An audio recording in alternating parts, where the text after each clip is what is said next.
Esta emisora les da la bienvenida al programa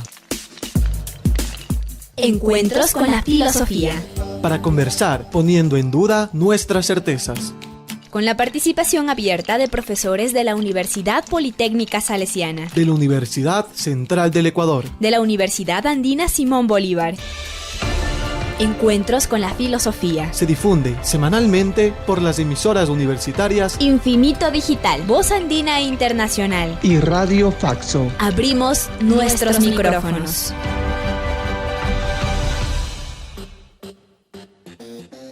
Bienvenidos y bienvenidas al programa semanal Encuentros con las Filosofías. Les saluda Miguel Macías Moreno. Es un gusto volvernos a encontrar ahora en una serie temática. Una serie temática tiene el propósito de acercarnos a temas filosóficos poco conocidos o ignorados para propiciar diálogos con otros saberes, sentimientos y conocimientos u otros territorios de pensamiento. Saludo a Tito Chela en la cabina de Radio Voz Andina Internacional y, de igual manera, a Edison Aguilar Santa Cruz, con quien compartimos la conducción del programa. Buen día, Edison. Buen día, Miguel. Damos una cálida bienvenida al invitado de esta semana, Fernando Albán. Estudió literatura en la PUCE y posteriormente filosofía y lingüística en Lyon y en París, Francia. Fue fundador y miembro del comité editorial de la revista de ensayo y poesía País Secreto, editor de la revista de teatro experimental El Gong y director de las revistas Trashumante y Elipsis. Ha sido autor, editor de los libros colectivos La Cuadratura del Círculo, 4 ensayos sobre la cultura ecuatoriana, 2006, Fulgor del Instante, aproximaciones a la poesía de Iván Carvajal, 2008. Ha publicado los siguientes libros: en el 2011, La Utopía Republicana; en el 2012, El Sujeto y la Ley; en el 2014, Pasos de Frontera; en el 2016, el poemario Iris Negro; en el 2019, La Mirada Animal; y en el 2023, César Vallejo, el poeta, el cronista entre poética y política. Desde el 2000 hasta la actualidad, es profesor investigador de la Pontificia Universidad Católica del Ecuador. Fernando Albán está presentando la serie temática Filosofía y Democracia. Está haciendo un recorrido muy resumido del pensamiento de Platón, Aristóteles, Maquiavelo, Hobbes, Rousseau. Hoy, Fernando completa la presentación acerca de democracia según Immanuel Kant y empieza la presentación de Hannah Arendt. Buenos días, Fernando. Muy buenos días. Bueno, seguimos con nuestra problemática.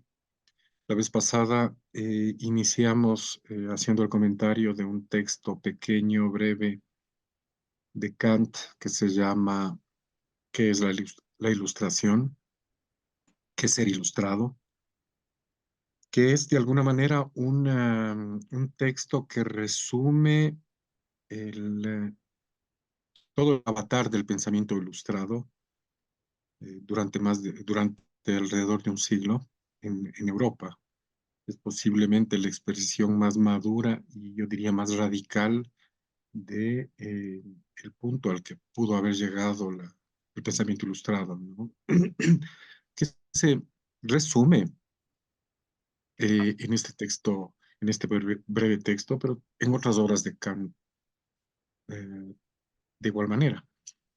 Entonces, un eje que va a estructurar la propuesta en cuanto al pensamiento político de Kant es la distinción entre el uso privado de la razón y el uso público de la razón. Esto ya lo señalamos la vez pasada, empezamos a trabajarlo, ¿no es cierto? Entonces, digamos, este doble uso de la razón, tanto privado como público, da lugar a dos tipos de espacio, que serían el espacio público y el espacio privado. La vez pasada empezamos ya a señalar algunas cosas en relación al espacio privado. El espacio privado para Kant es el ámbito de la gestión administrativa, de los funcionarios, en donde decíamos lo que se exige de la razón es la obediencia, ¿no es cierto? Estamos tratando también de vincular esta problemática con lo que habíamos señalado en cuanto a la propuesta de Rousseau, ¿cierto? Entonces, aquí se exige la obediencia. La obediencia en aras a la eficiencia, ¿sí? Ahora, ¿cuál es el precio que hay que pagar por la eficiencia y por el apego a las normas incondicional, que sería a lo establecido, que sería eh, la obediencia? Es la invisibilidad de los individuos, ¿no es cierto?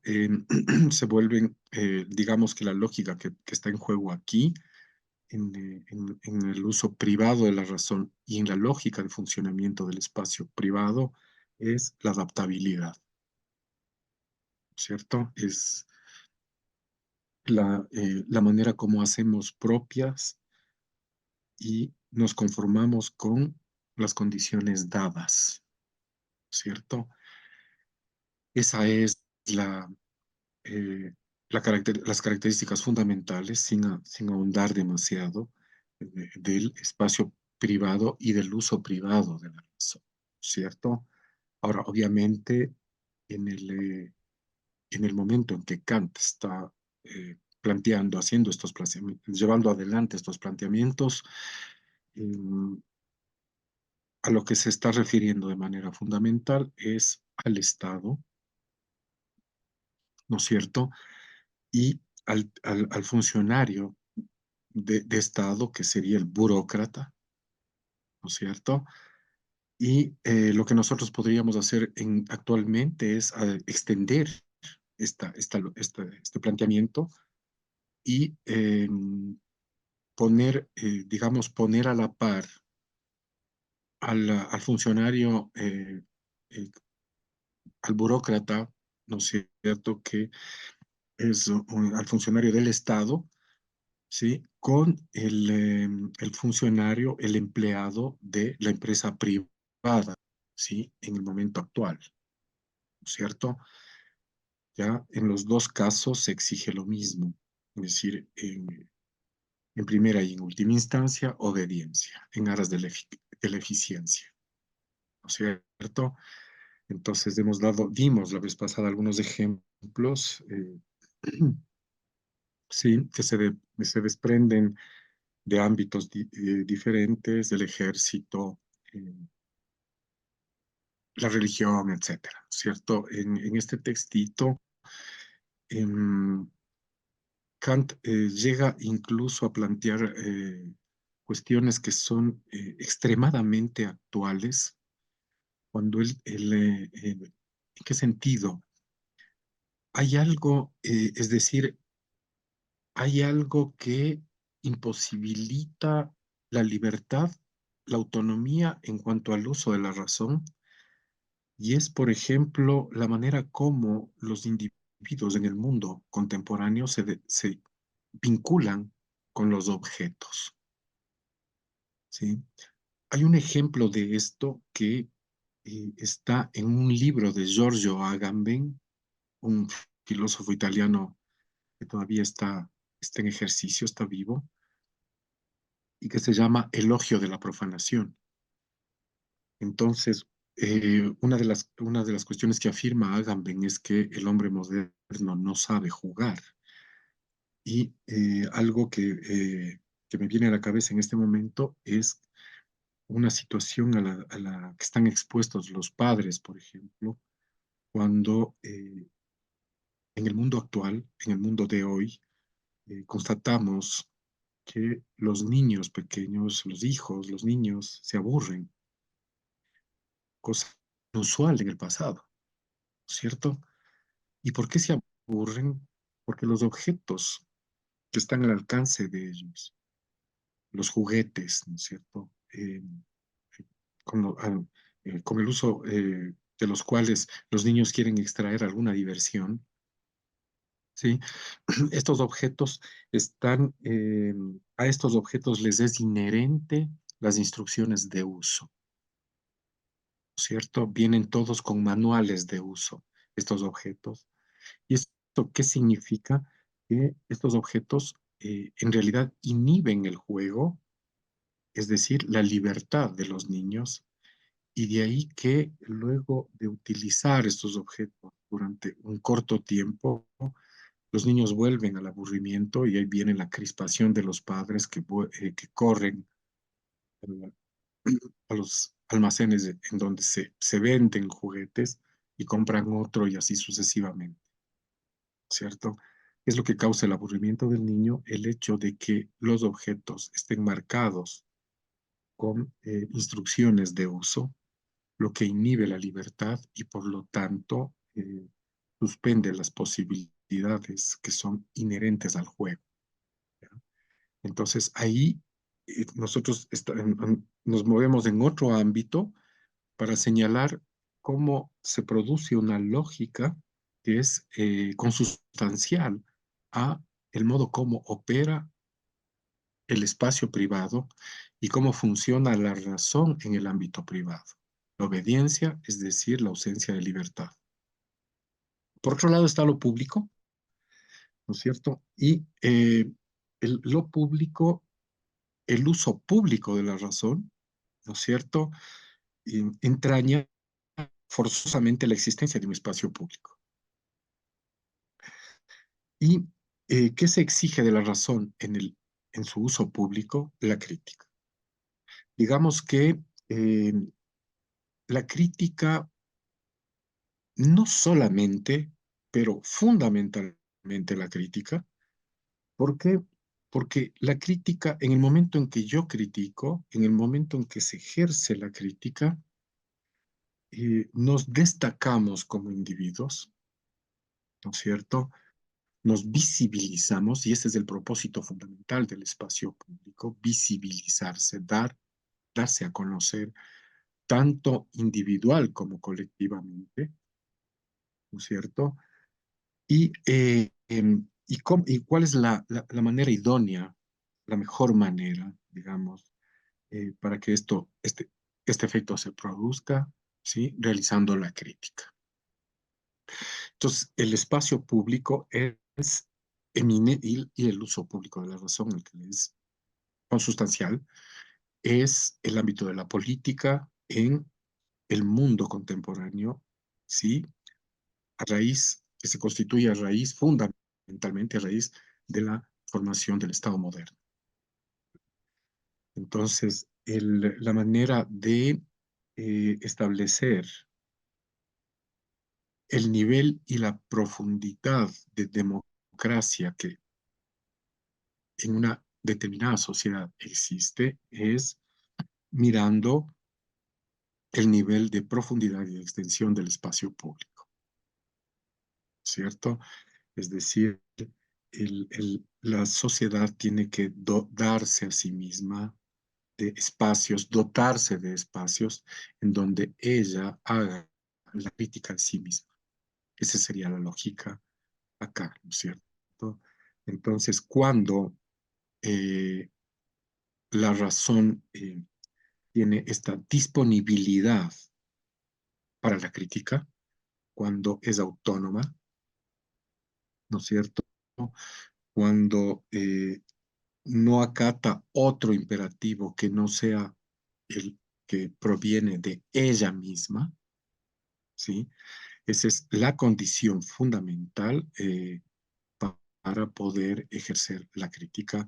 A esto Kant lo denomina la mayoría de edad, ¿no es cierto?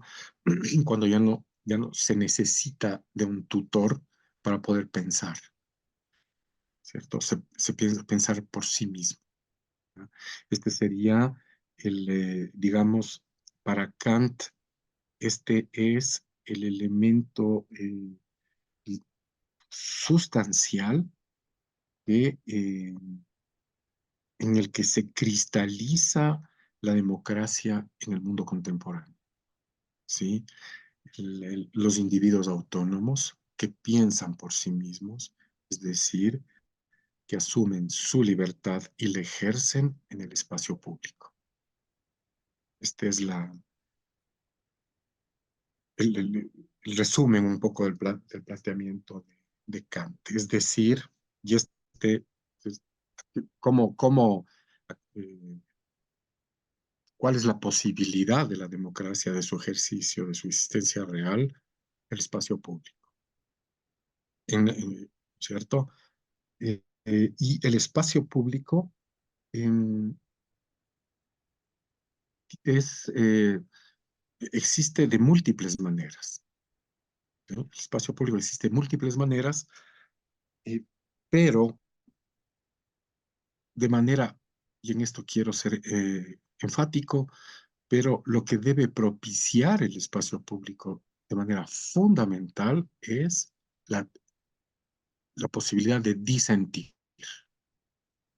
Entonces, para filósofos como Kant, que resumen el pensamiento ilustrado, la democracia es el disenso. Es decir, más que el consenso, es el disenso. La capacidad que tienen los pueblos, los individuos para disentir, ¿no es cierto? Entonces, ahí es sumamente interesante esto, ¿no es cierto? ¿Por qué? Porque en el pensamiento político contemporáneo se ha enfatizado muchísimo en el tema de lo consensual, del consenso, que es importante, obviamente, pero no es lo decisivo en la democracia. En la democracia vale más el disenso, es decir, la posibilidad de decir no, ¿no es cierto?, que la otra que implicaría la posibilidad de consentir un cierto número de normas, ¿no es cierto?, de reglas, etcétera, etcétera. ¿Sí? Entonces, ahí está obviamente el tema, ¿cierto? Ahora, ¿qué es lo que percibe Arendt y de alguna manera está presente en el pensamiento político de Kant también? La deriva burocrática del, de, de la política, ¿no es cierto? ¿Qué significa la deriva burocrática de la política? Significa que el espacio público se privatice, ¿cierto?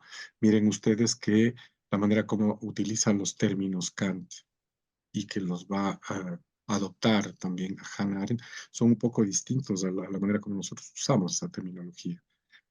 Entre nosotros, cuando hablamos de público, nos referimos fundamentalmente al Estado.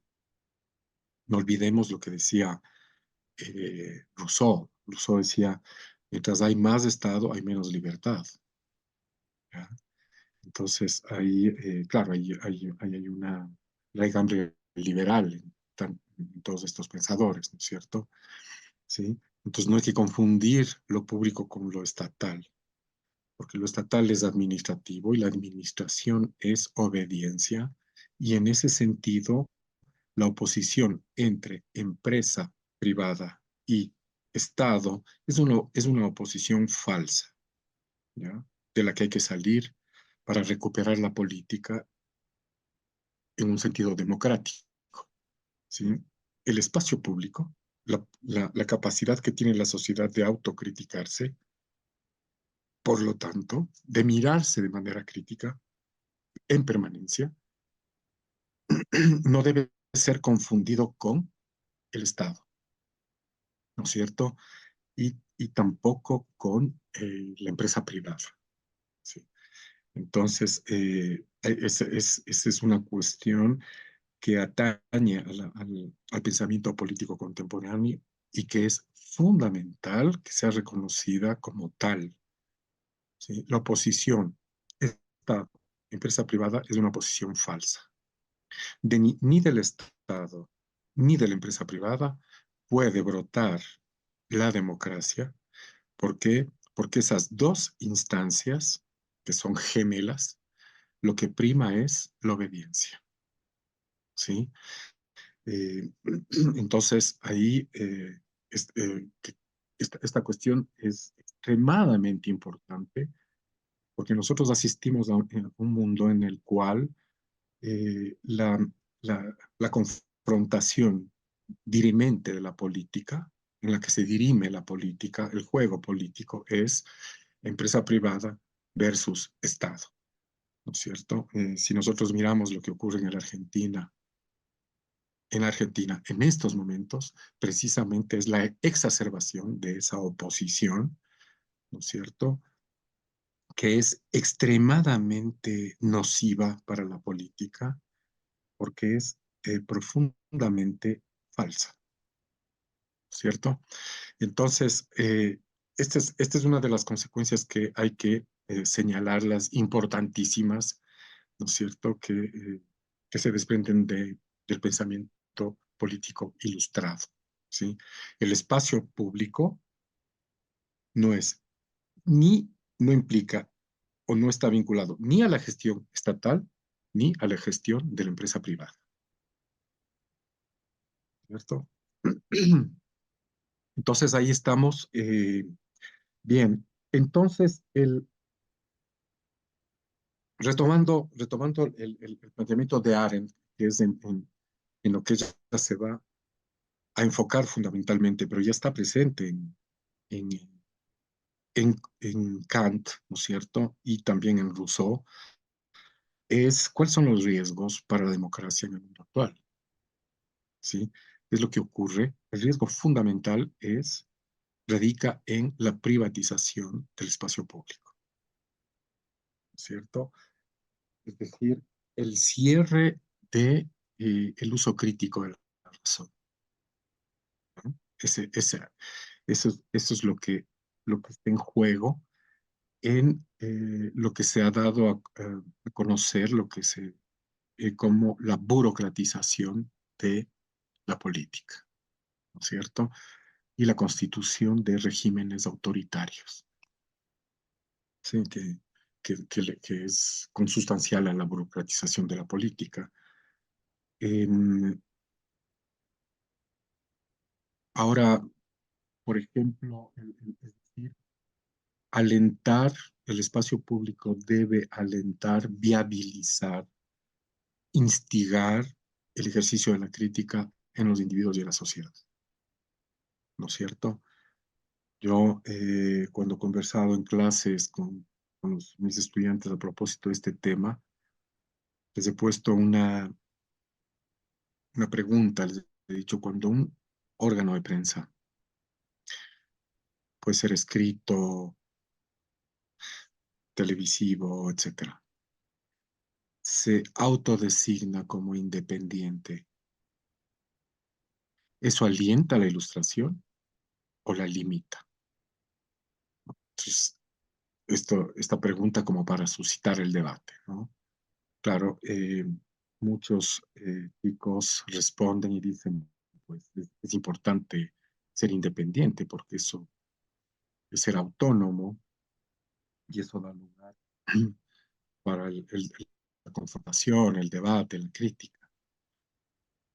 Y en realidad, cuando se desarrollaba el debate a propósito de esta pregunta, pronto los estudiantes se daban cuenta de que en el momento que un órgano de prensa se dice ser independiente, lo que está haciendo es disuadiendo la actitud crítica en los espectadores, en los receptores, ¿no es cierto? Porque si es independiente, es objetivo, ¿no es cierto? Entonces, eso desalienta en los receptores la actitud crítica.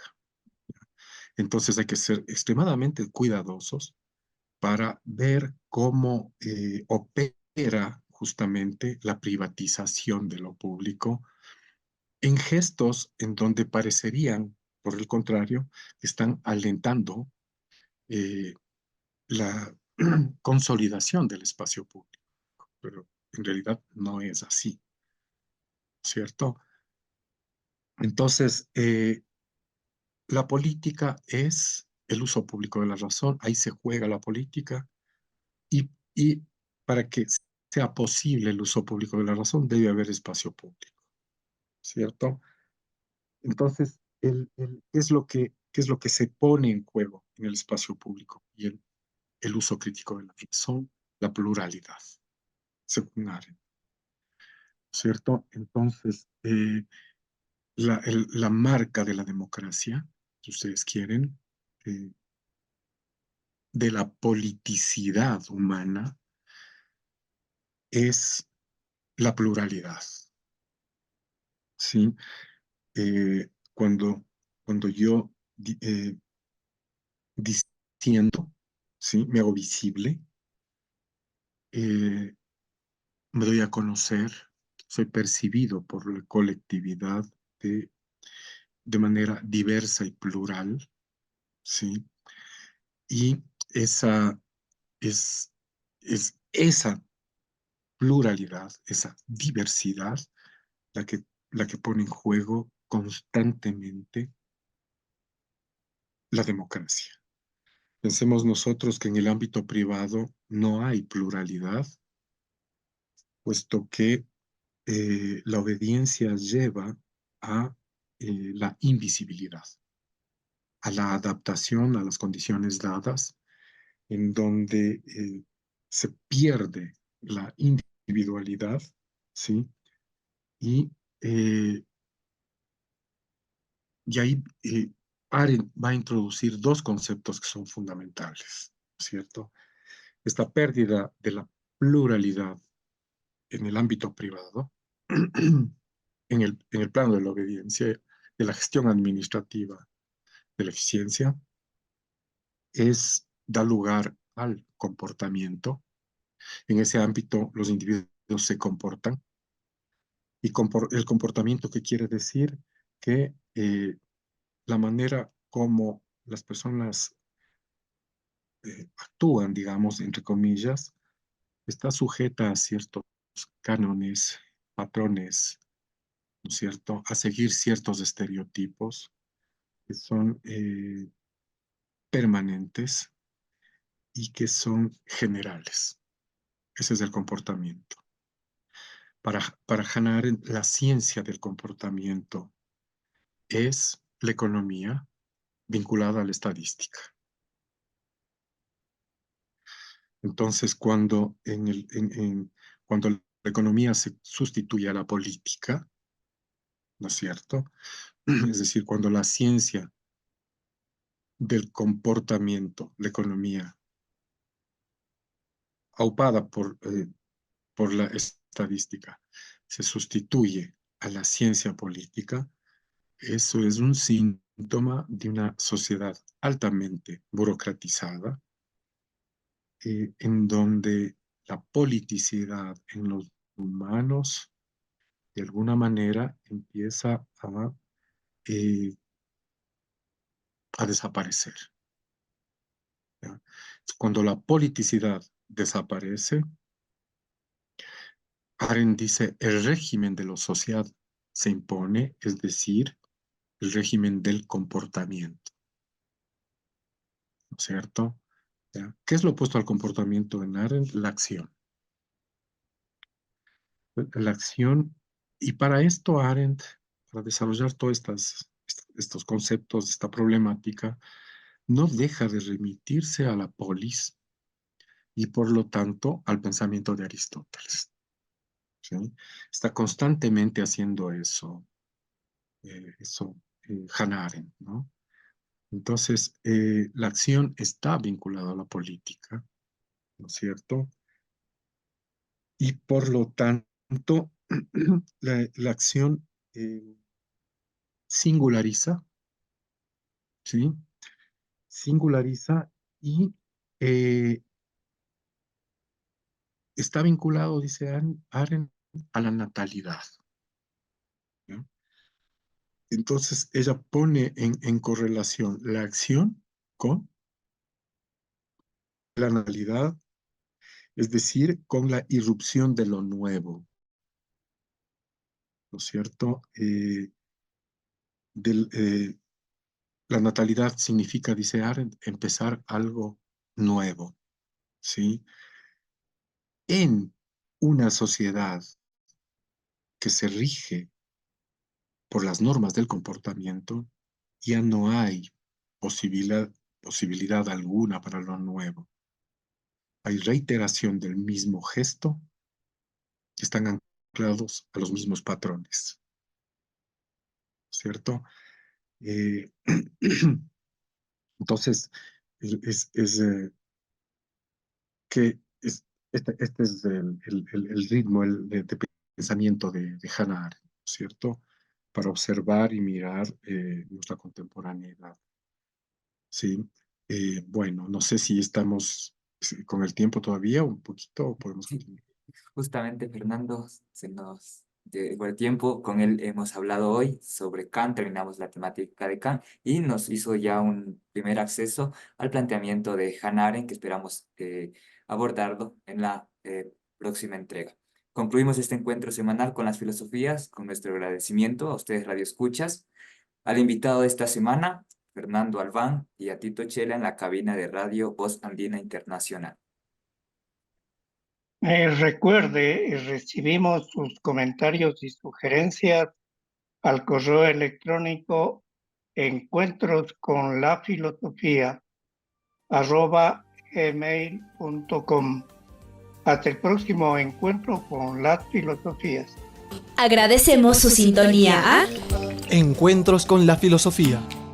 el programa que impulsa el filosofar como acción compartida desde las radios universitarias. Les invitamos a compartir las próximas emisiones de Encuentros con la filosofía por esta emisora.